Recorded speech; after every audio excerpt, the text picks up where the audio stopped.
Hi everyone, welcome back to another video in the Web Security Academy series. In today's video, we'll be covering lab number 7 in the Broken Access Control module titled User ID Controlled by Request Parameter. Alright, before we continue with the video, I'd like to announce that this video is part of a course that I offer on my academy. Now you might be wondering, why would I buy a course that is made available for free on YouTube? Well, there are 4 reasons why you might want to do that. Number 1 is that you gain early access to recorded material. As soon as I record new videos, I make them available through my course right away, whereas on YouTube, they'll only be released on a weekly schedule. Reason number 2 is that you gain access to a Discord channel where you can ask questions.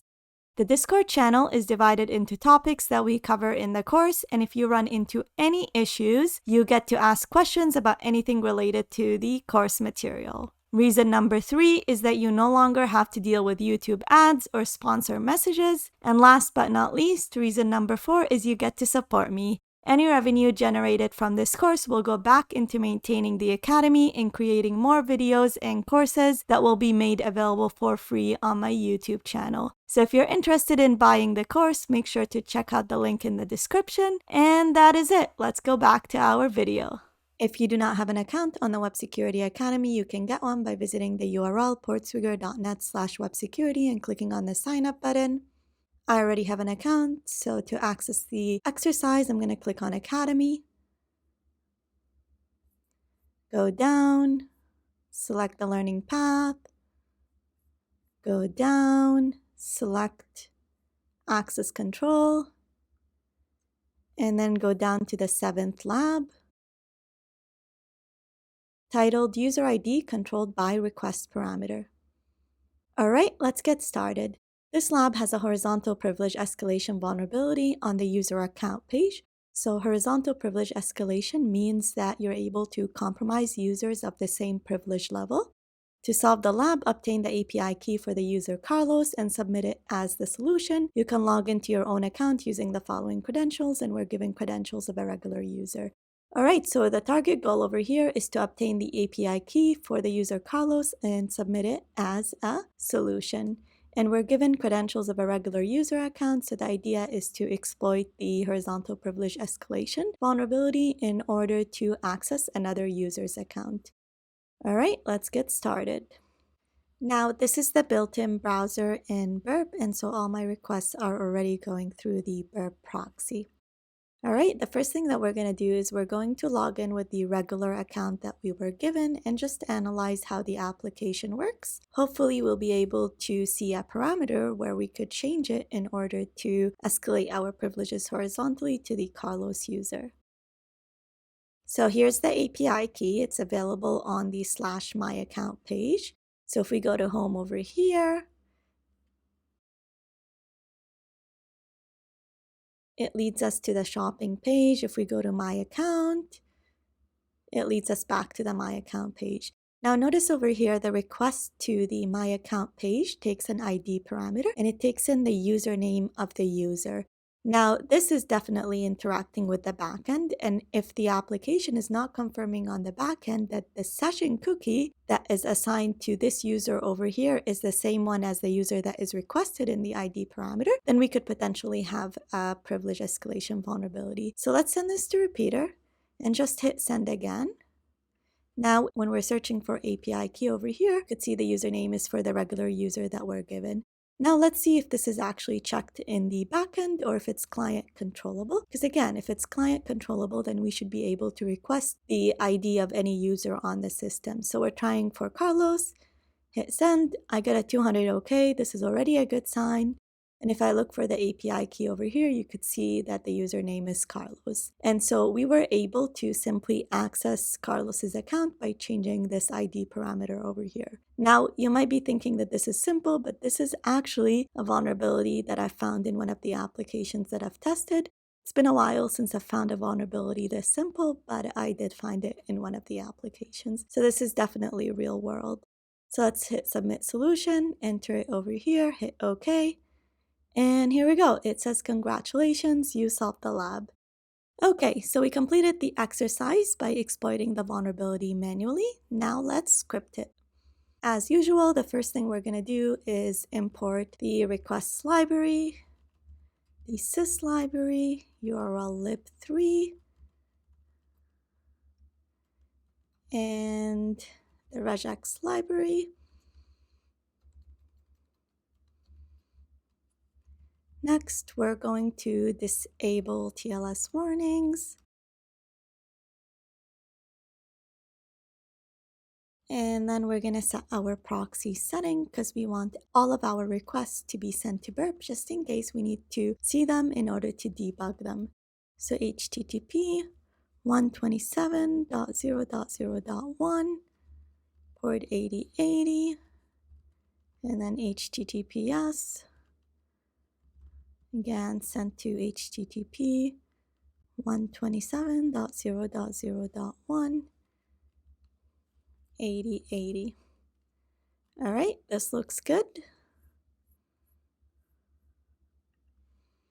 Next, let's create our main method. So if name is equal to main, then call the main method.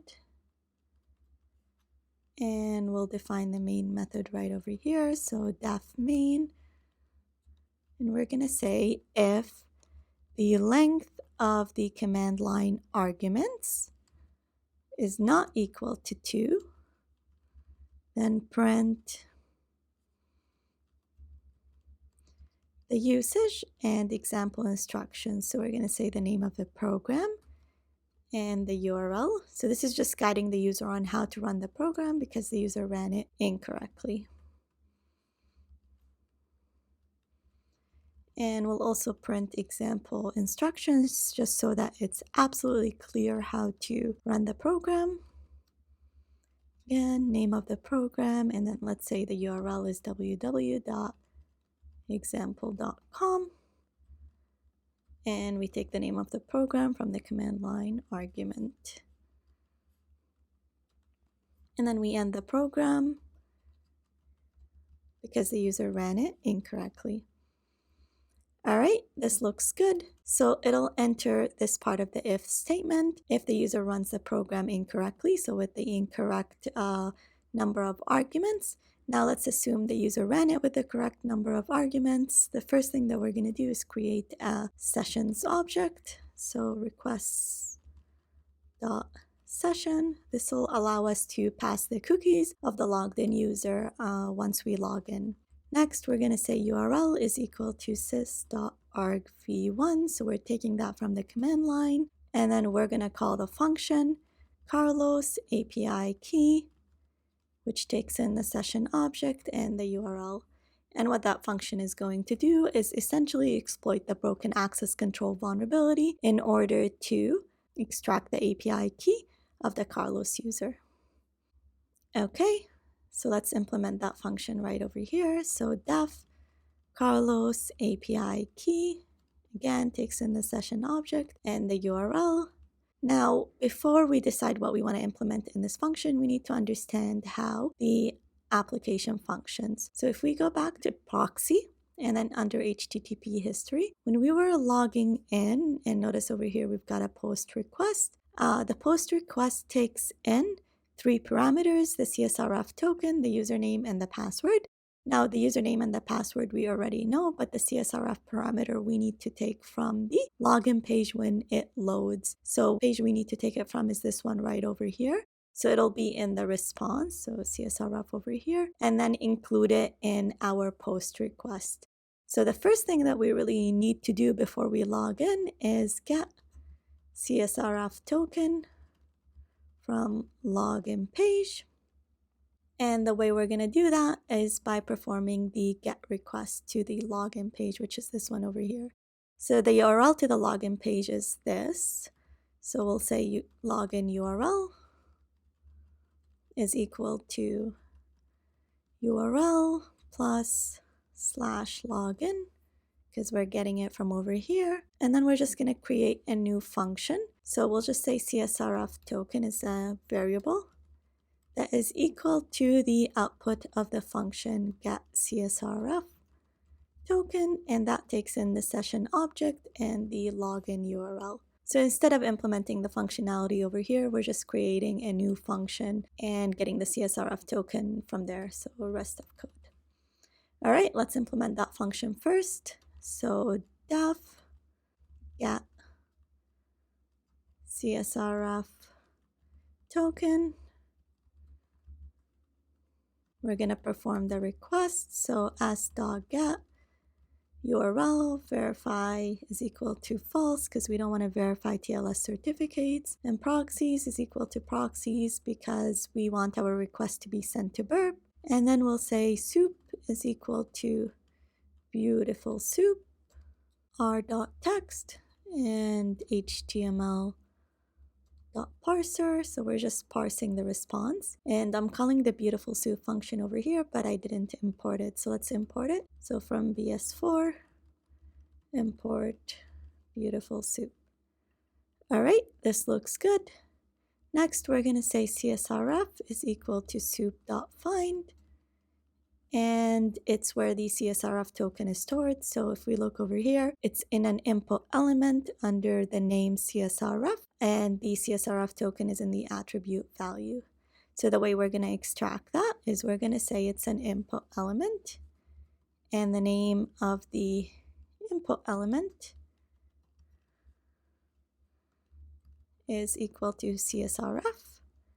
And what we want is the value parameter because that's the one that contains the CSRF token.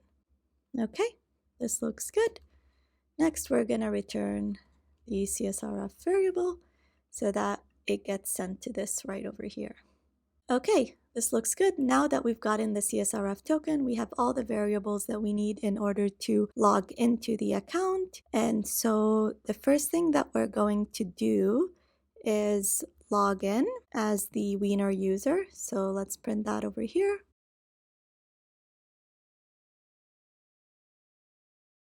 And we'll say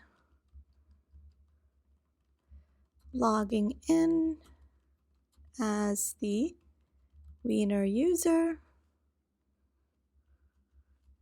And we need the parameters to log into the account. So we'll call that data login. And if we go over here, you could see that it takes in 3 parameters. So the CSRF token, the username, and the password.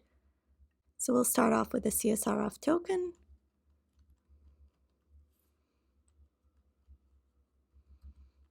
And then we'll add the username.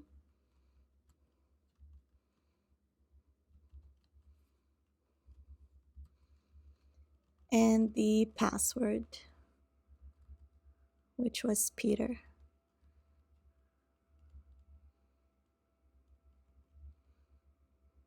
Okay, this looks good. The next thing to do is perform a post request. So we'll say s.post, and it takes in the login URL and the data in the request, which is data login. Set verify to be equal to false, and proxies to be equal to proxies. And we're going to set the response to a variable called res. And in order to confirm that we've actually logged into the account, we're going to search for the string logout in the response. And if we get it, that means we've successfully logged in as the user that we were given.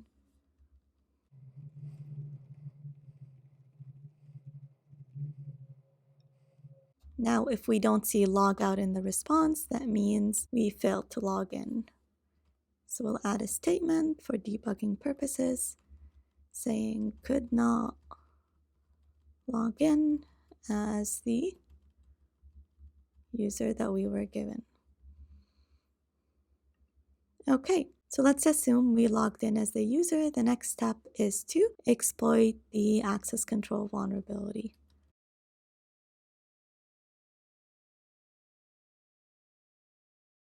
And access the Carlos account.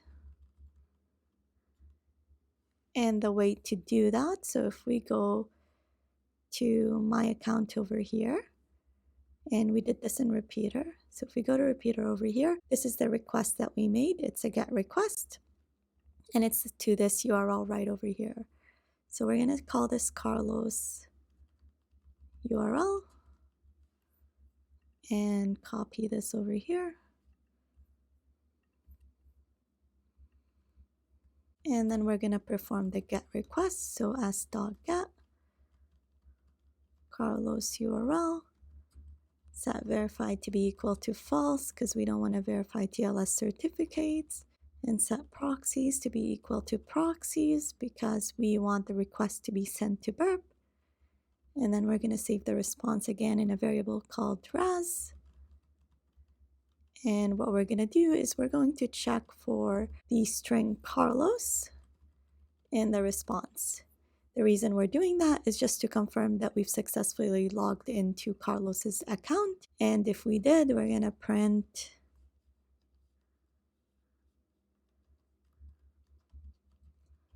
successfully accessed Carlos's account. And then we'll print another statement saying that we're retrieving the API key.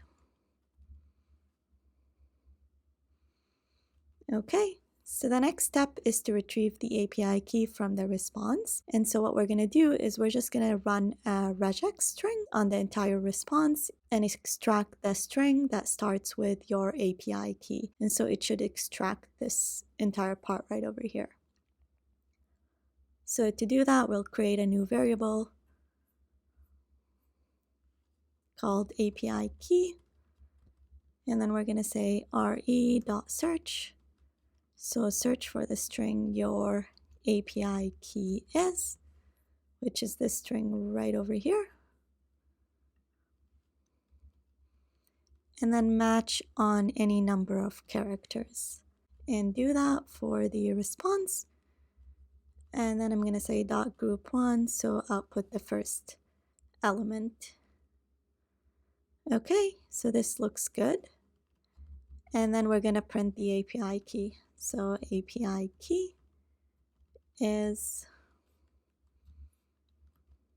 and we'll add the variable right over here. So API.key. And we're going to add a split statement, and I'll explain that in a bit.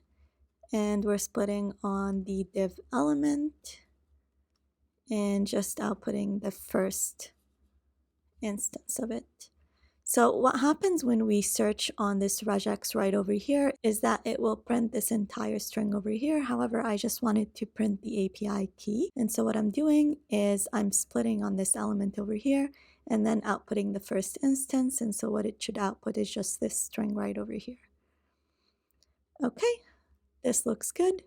Now let's assume Carlos was not in the response. That means we weren't able to successfully exploit the vulnerability. So we'll print could not access Carlos's account, and we'll output the program because the exploit failed. And if you notice over here, I also have a missing exit statement. So sys.exit -1. Okay, let's save this. This looks good. So if we go back and review, essentially this is the main function. It takes in two arguments, the name of the program and the URL. It starts a session object and then calls the function Carlos API key. In that function, the first thing it does is it extracts the CSRF token from the login page. And the way it does that is by calling the function getCSRFToken. Next, it uses the CSRF token and the regular user credentials that we were given in order to log in as that account. After it logs in as that account, it exploits the horizontal privilege escalation vulnerability in order to access Carlos's account. Once it has access to Carlos's account, it retrieves the API key and outputs it on the screen. Now, hopefully we don't have any errors. So if we go to terminal, new terminal, and I'm pretty sure this timed out. And it did, so let's open a new instance. And then we'll say Python 3 access control lab 07.py. And we copy this. And we'll just wait for it to load so that the program can run correctly. Okay, let's hit enter. And it says name request is not defined, and I did mean requests. So if we go to line 61, and this should be requests. Let's save that, clear it, run it again. Okay, so far so good, and we get an error. So this is definitely wrong, so we missed something right over here. And I know what it is. So Carlos's URL is the regular URL plus this endpoint right over here. So again, let's clear and run it again. And we get another error on line 58, and that's because I programmed this really quickly. So we've got Carlos API key, and then that goes to line 42. And this should be API underscore key, because that's the name of the variable. Hopefully this is the last error. Again, hit enter. And here we go. It outputs the API key. So if we go to burp right over here, you could see all the requests that it made. The first thing it did is perform a GET request, retrieve the CSRF token, and then it used it in order to log in as the regular user that we were given. And then it performed the horizontal privilege escalation vulnerability to access Carlos's account. And then from there, it retrieved the API key. So if we copy this,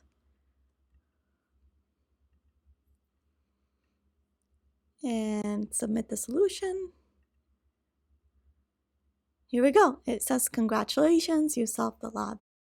All right, so we successfully completed the exercise by first exploiting the vulnerability manually and then scripting it in Python. In the next couple of labs, we'll look at more complex cases of broken access control vulnerabilities. If you liked the video, hit the subscribe and share button so that the video reaches a wider audience. Also, make sure to check out my course if you're interested in seeing more videos like this one. Thank you and see you in the next video.